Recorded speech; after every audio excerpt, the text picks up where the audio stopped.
TopMedTalk.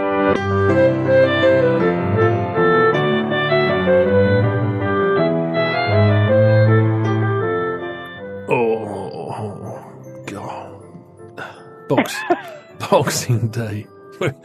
Back in the TopMedTalk studio on Boxing. Whose idea was this? To do a Christmas special. It's my idea, because I live here. This is my house. So hello, welcome to the day after Christmas Day, known in the United Kingdom as Boxing Day or St. Stephen's Day, for the Boxing Day special. Back here in the studio with Nick Margerrison. Nick, thank you for staying right through the Christmas period. No problem. I've nowhere else to go. We know that's not true.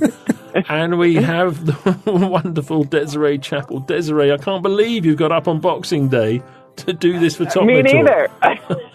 Do you know what? You don't even have Boxing Day there, do you? It's a normal. I don't even know what the heck Boxing Day is. I remember when I used to live there. People just go back to work on the day after Christmas, don't they? That's what I was just going to say. Like, we just go back to work.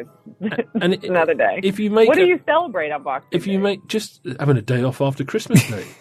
I mean, it's not difficult. I mean, do you think if you had Boxing Day, do you think it would help to make America great again? Or oh, probably that's the answer. So, Desiree, thank you so much. Thank you so much for coming back on what we call Boxing Day, St. Stephen's Day, to close out on our Christmas special. Reflections on TopMedTalk in 2018. We've taken the year in 3 chunks. We've made those people listen on Christmas Eve, Christmas Day to the first 8 months of the year. Now we're doing the final 4. And we're very proud of what we've achieved this year. I know we keep banging on about it, but we've had an amazing year. Nick, did you think it was going to go like this? Do you want my honest opinion is no, I didn't. When I first met you and Martin and spoke to you about it, I thought, these guys are insane. Is this actually going to work? And then when we did the first live broadcast that we did, and Desiree came along and did the round table, I was convinced in that moment, with the first round table, I thought, this is amazing. And that was the game changer. But no, initially, when we first talked about it, I thought, well, I don't know if this is ever going to work. This is kind of mad. It's far out. Well, Desiree, there you go. You're the secret to TopMedTalk. We always thought that was it. So again, so are you pleased with it, Desiree? I am. I'm proud. I'm proud of what we've done. Yeah. I obviously had no idea that this would even be something that I would be doing. Radio shows and live broadcasts and roundtable discussions with some amazing thought leaders in our field. And so it's been a fantastic year. I'm very proud of everything that we've done on TopMedTalk. So, and I appreciate the support. Do you remember our conversation? Because you were starting your blog. And you said, would I and other people write something for your blog? And I went, no, actually, no. I said, I'm tired of writing the same old stuff down. I said, but if you remember that we said if we recorded a podcast, then you could transcribe that if you really wanted a blog out of it. But I think you'll get all these people to sit down and talk to you. But if you say, Professor Kellett, would you write a few hundred words for me?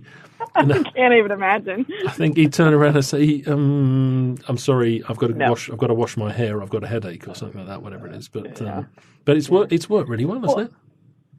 It's worked great. I mean, really, we had this conversation a lot over the last couple of years, is that through my experiences, I just want people to talk and communicate about what we're doing. Like, everybody feels they have to reinvent the wheel, and we can't have conversations between people. We're all in our own little microcosm and silos. And so one of the things that I wanted to do with the Roundtable blog initially was to bring those voices together.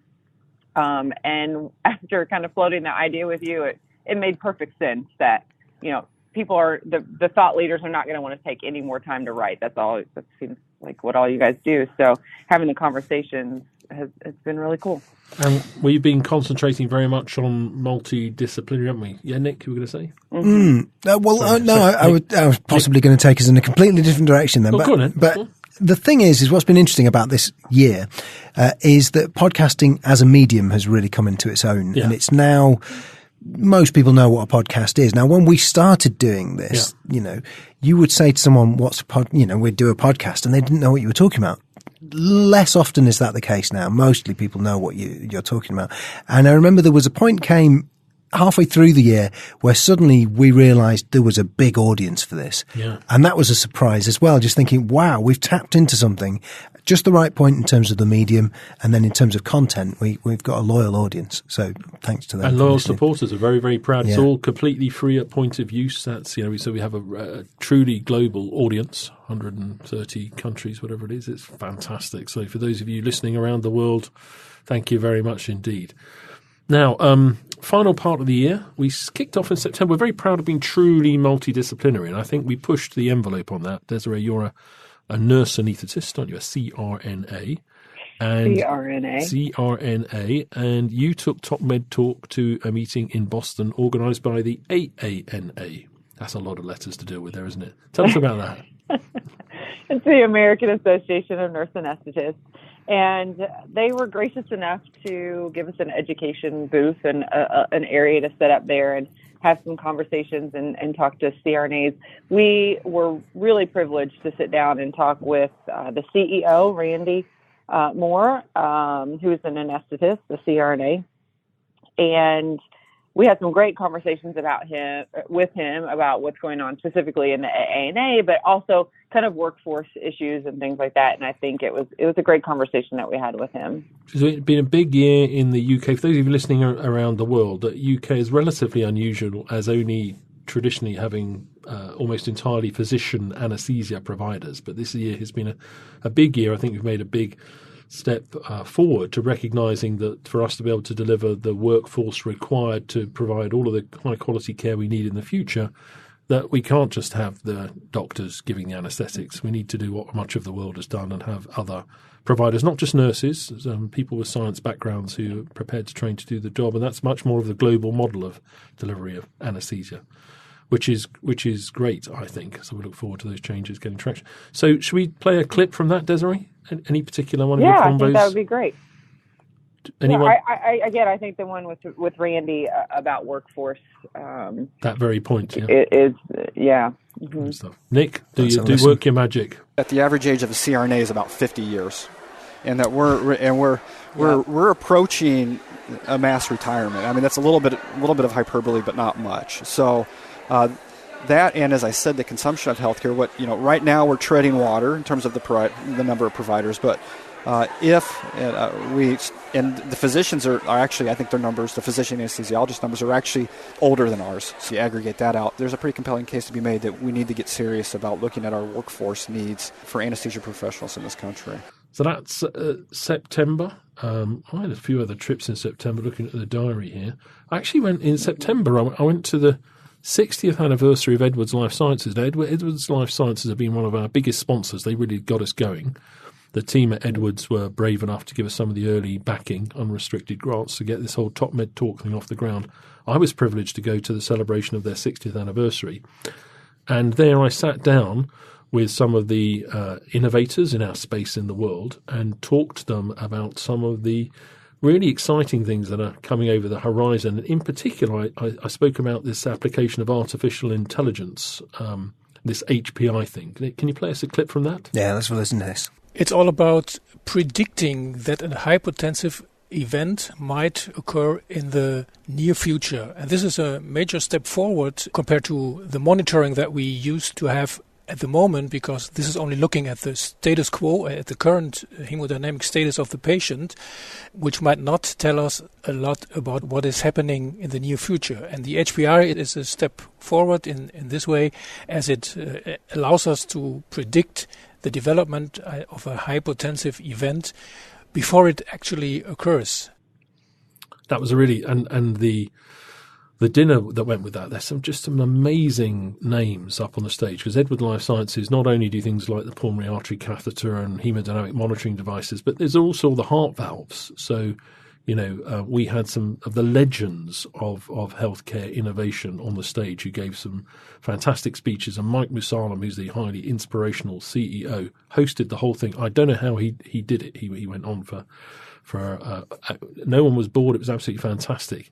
But it was like a best man speech that went on for about 2 hours. So he must have been exhausted at the end of it, but it was very, very impressive. So from there, we were up to the second EBPOM USA meeting in Chicago. So we spoke earlier on about the fact we had the first one in Atlanta. Now we've moved up to Chicago, very much Professor Sol Aronson's home turf, which he reflects on in some of the discussions. And we were hosted by one of the universities there, and we were in downtown Chicago. So, Desiree, reflections on that meeting, the Chicago meeting. It was really cool and reminded me of being in London, where we are kind of in a different space. I know the EBCOM meetings usually happen at UCL, right? Yeah, they have traditionally happened at UCL. Yeah. I know there are different ways, but so we were able to have the meeting in Northwestern and in the Lurie Center there in kind of a lecture hall format, and it was fantastic. We had some great speakers. We had kind of the same format that we had back in Atlanta, the perioperative practicum. We were talking about kind of big perioperative medicine kind of concepts.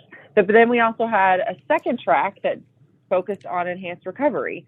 And we had a lot of great opportunities to have panel discussions and things like that. So again, kind of trying to forge a new path on innovative ways to have conferences. And I think it was really successful. Great speakers, great attendees. And on the Friday night for opening the meeting in a hotel over the road, we had our first TopMedTalks, which was really exciting, wasn't it? We had the stage set up, we had the on-air light, we live streamed it, and you and I shared this sort of in conversation with 4 fantastic guests. Now, which one of those was your favourite, Desiree? It's hard to pick one from the 4, but you've got to pick a moment. I don't know.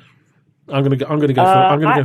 Go on, you go, and I'll tell you mine. You're going to steal it. Matt McAvoy, the presentation that he gave in the style that he did, and then having the conversation with him. It was about the opioid crisis again, which I think is really appropriate. He's from Tennessee, so he has a kind of unique perspective there, and it was just a great conversation, all in all. So let's play a clip. What was your favorite? I was going with Matt McAvoy. He's just such they were all 4 fantastic talks. They were. But Matt is an important subject there. It's about, can we kick the habit? It is. Can we kick the habit of prescribing opiates? Has been one of our main themes of the year. But he was so entertaining in doing that as well. So Nick, choose a clip for us. Thanks, buddy. Okay. And don't forget, if you're listening to this podcast, you want to hear the fuller clips, go to topmedtalk.com, show notes. You'll find links to all of these pieces. But the question is, can we kick the habit? And I want to break this apart. So the habit, what is it? And I'm going to insert there that it's actually the U.S. habit. Opioid consumption. How many of you watched Sesame Street as kids? Yeah? Okay. Do you remember the game, which one of these kids is not like the other? So if you're not good at reading bar graphs, it's this one. Okay? So if you look at it by all sorts of opioid classes, we are consuming in America somewhere between 80 and 90% of all opioids used in the entire world. Now, we have colleagues from the UK who are here. Do you do colectomies in the UK? Joint replacement, back surgery. Okay, so you actually do so they actually do the same surgeries and use less opioids, okay? Now, this has occurred in 3 waves. If you notice these 3 waves, the first one was in the late 90s with pharma pushing a lot of the opioids and pain becoming the 5th vital sign and all of these things. There was the initial wave, the top one here, this purple line, of a rise in prescription opioid-related overdose deaths. No, that's excellent, was it? So what a challenge to us. I think we can kick the habit, don't you? We can kick the habit. There we go. So where did we go from Chicago? Well, let's jump forward to October. Where was our EBPOM Dingle meeting? And we've got some great clips that are available from that and many more to come out from that over time that's going. But I want to jump us to the ASA in San Francisco. That's sort of pretty much where TopMedTalk took life for the first time in a sort of pilot format. Was the American Society of Anesthesiology 2017 in Boston, where we did some of our pilot sort of work before we kicked off properly at the beginning of this year. But I thought we had a great ASA this year. We were so privileged to be given our own stage space in the heart of the trade exhibition, which I think looked fantastic, and thank you very much indeed for Smiths Medical for enabling that, and to the ASA themselves for allowing us to do that. And then we did a dinner symposium that I really, really enjoyed as well. Desiree, reflections on that. Did you like your stage in the ASA? I loved all of it. We were busy. We were very busy. If you go back and look at the list of episodes from the ASA, we did a lot. But they were great conversations. We covered everything from opioids to cannabis, so and everything in between. So, but the stage was cool. The space was cool. The guests were fantastic, and our live show in the evening was cool. So I'm gonna ask for 2 clips from that. The first one I'm going to ask for is what was the van called? The cannabis van. The Canavan. The Canavan. So this is a serious experimental work being done about the analgesic properties of cannabinoids. And it was an absolutely wonderful conversation, very, very challenging at times. Nick, can you dig us out a clip from that? Let's have a listen to this. It's Myron Yaster. We can't give our study patients marijuana, but if they smoke it before they come into the van, we can then study it. My enduring memory of this meeting is going to be Myron and his dope wagon. Right. And oh my God. Let's call it the Canana van. The Canana van. That's what it's called. And there were pictures of this in the Denver Post and everything. Wow, that's please do. Well, listen to all of our stuff, but if you want to pick something to amuse you on Boxing Day, St. Stephen's Day, and the happy holidays, and that's a great chance. And I want to steal one other, and that is at the beginning of our first live show in front of an audience, an evening audience. This is the reaction that Desiree got when we went live for the first time. Yeah, I've listened to this.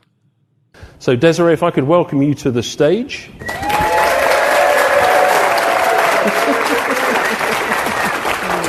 Thank you. Look at that. So, celebrity. How are you doing? Are you willing to carry on working for TopMedTalk? I don't know. I've had lots of calls in the last several months. Headhunters. Can I come in here? Let me tell you something that I've found about this. So, this moment we're describing now, the Smith's medical booth, and then the live show as well. That to me really felt like the moment where we've established ourselves, in that people were coming up to the booth and knew what we did, and they were talking to us about particular episodes. You know, it really felt for me like that was a deserved applause that represents something to me. It represents a big milestone. That I think that's when you think, right, okay, we've set up a brand that, you know, makes sense to other people. Does that make sense? Well done, team. Well done, team. That applause felt good, didn't it? Sorry about that to lap up the applause, but that was a good moment. And we're going to be doing a lot more of that next year. So that's been very popular, and our dance card is looking pretty full for next year. A lot of people have asked us to go and repeat that sort of thing elsewhere, which is great. Where are we going to now? We're going into November.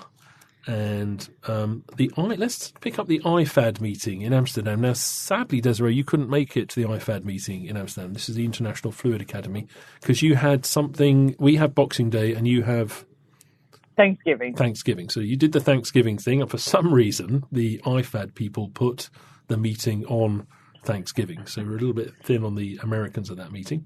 But that was fun, wasn't it, Nick? It was a good one. Very good one. In fact, we had a fascinating conversation about social media. I don't know if it's one of the clips we're going to play, but that was a very good one. It wasn't, but it is now. Let's hear a little bit from the team. Amazing social media team. They were talking about the fact that 25 million impressions from the team there, that basically it was an audience of about 100 people. And there were 7 or 8 screens that were live with social media communication. So the audience was in thousands, if not tens of thousands, and they got 25 million impressions. Very impressive. That's unbelievable. Yeah. It is interesting as well to be at the sort of turning point in conferences, because the thing you were describing before, where we were doing the live show, we had the Slido in the background and people can see listeners interacting with it. So you can see the audience going on in the background. And then in this piece, I think, Shagan mentions that we're now at a point where people can respond to talks almost immediately. So, you know, the way in which this information is being conveyed is far more conversational. Very interesting. Anyway, interesting piece. From all around the world, having people to be able to comment in real time on things that they're hearing live, that Manu's saying, that Monty's saying, that's incredible. Second thing is it opens the door for people who couldn't make it here. So some of the people who've authored these trials, some of the people who are conducting future trials, to also be able to comment, to add their insights. And that completely changes the game and changes the way we are absorbing information, because not only are we kind of hearing, oh, this is what we did yesterday and these are the results now, we're hearing this is what we did yesterday, and somebody from Brazil or wherever is saying, actually, you know what, we are doing exactly this and we're doing this in the future and we'll have the results for you next week. And that's happening in real time. Yeah, so I've just had a tweet come through here. Could you stop this nonsense and get home? We want to watch Chitty Chitty Bang Bang. Does that make sense to... Is that a Boxing Day tradition? Does that make sense to anyone? Does that translate? Do you have a Chitty Chitty Bang Bang over there, Desiree? Have you got one of those? Have the kids seen Chitty Bang Bang? No. It's probably moved on. What do they watch? Wait, I've heard of it. What's your Christmas movie these days? Wizard of Oz? No? Toy Story, surely. No. White Christmas. Really? I make them watch it with me. With Bing? Bing Crosby. I'm dreaming. I'm dreaming of a white Christmas. Really? And it's not sort of some Disney cartoon. There are other cartoon companies available. Well, I've only watched Polar Express about 15,000 times in the last. If I've told you once, I've told you a million times. Don't exaggerate. So you've watched Polar Express a lot, yeah? I'm not. Right, so we're finishing up now, coming close to the end. We've got as far as this month, December 2018, and we, for the first time, joined the Intensive Care Society State of the Art meeting in London. And I think that setting we had there was probably setting of the year. Desiree, do you want to describe it to us, where we were?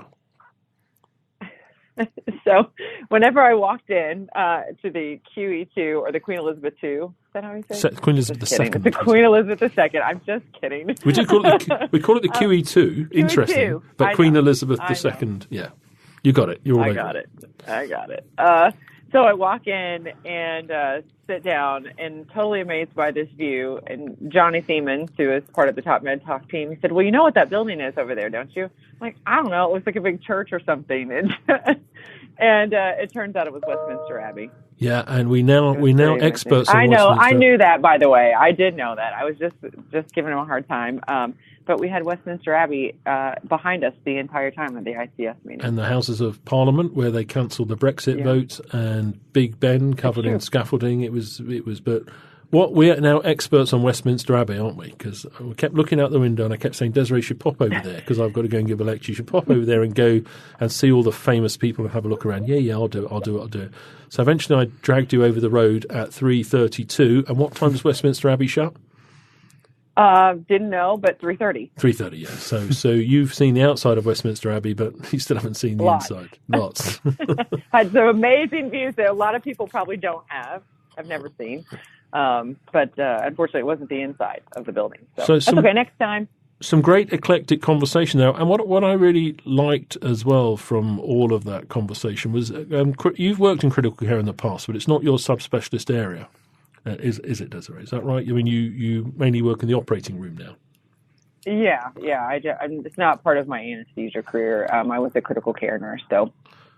And so, it was really cool to kind of come back, and it's been, 10 or 12 years since I've been in the ICU. So some things have changed. Yeah, but I don't think it had any impediment at all on the power of the conversations. I think it actually makes them better to be able to ask questions from a kind of, run that by me again type of position. And we had some great guests. Hugh Montgomery was very, very generous, wasn't he? Oh, he was amazing. He gave us so much time, and we loved talking to him. It was really cool stuff. Mervyn Singer along. We had support from some junior doctors. Bear. Danny Bear was all fantastic. It was great. I love that conversation. What's your favorite point you want to pick? Come on, be honest. It It was our furry guests. It was your furry, non-human. your hairy guests. Your hairy guests. Nick, remind us. Play us something from the little furry people that we talked to. Don't listen to this. Did we ever get a bark? Did we ever get a bark from them, Nick? I don't think we did. I don't think they barked. No. You can cut a bark in, can't you? Maybe we should give it a go. Have a listen to this anyway. This is Desiree talking to her furry friends. Group here, and we have 3 special guests, one that's furry and 2 humans. So we're gonna which one am I? With them. I don't know. I'm just gonna say which. That probably wasn't the greatest thing. Just roll with it. I know they're dogs. This is what brings this. Is for the record. Alfie is the furry one. Yeah. Okay. All right. So we are lucky to be surrounded by others that are not people, and we have furry little friends with us today. So I've got to stop. Well, there we go. Pets in intensive care. They were probably the most the thing that attracted the most attention during the meeting. Everyone wanted to go. That's how I managed to get hold of Professor Mervyn Singer, because he was standing there thinking, can I pet one of the dogs, please? And I got him back to him and says, you want a pet dog? No. He said, no, it's all right. I'll come and have an interview then. No, I'm just looking at them. He wanted to pet the dogs, didn't we all? Every single person wanted, yes. Every single person there. That booth had more traffic than any booth I've ever seen in any exhibit hall. So we'll probably put, we might put that picture up. The picture of our favourite pug friend up as the cover for this particular Alfie. Yeah. Right, well, it's cute. Thanks everyone. Thanks for all of your support this year. We're going to come back to you just after the new year to explain how TopMedTalk's changing a little bit, changing up gears a little bit, some of our ambitions for next year. But just thank you all so much for listening, for everyone who's sat down and talked with us, for all of our very generous sponsors, but most of all for you, the listeners. Thank you for those over 130,000 downloads as they are now from over 130 countries, and thank you for thank you. I'll be quiet there now. Happy holidays. Nick, last comments? Yes, thanks to everyone who's listened, and it's been an incredible experience putting together TopMedTalk across the year, and so many nice people. It's been wonderful. So happy holidays. Desiree, last comments? All of our supporters, not only that you're listening, that you're sharing with your friends and colleagues, that means a lot to us, that you do that. And hopefully you'll keep listening, and we can have some great conversations in the coming year. Happy holidays to everyone. So we wish you a Merry Christmas. That's all over now. But now it's getting ready for a Happy New Year.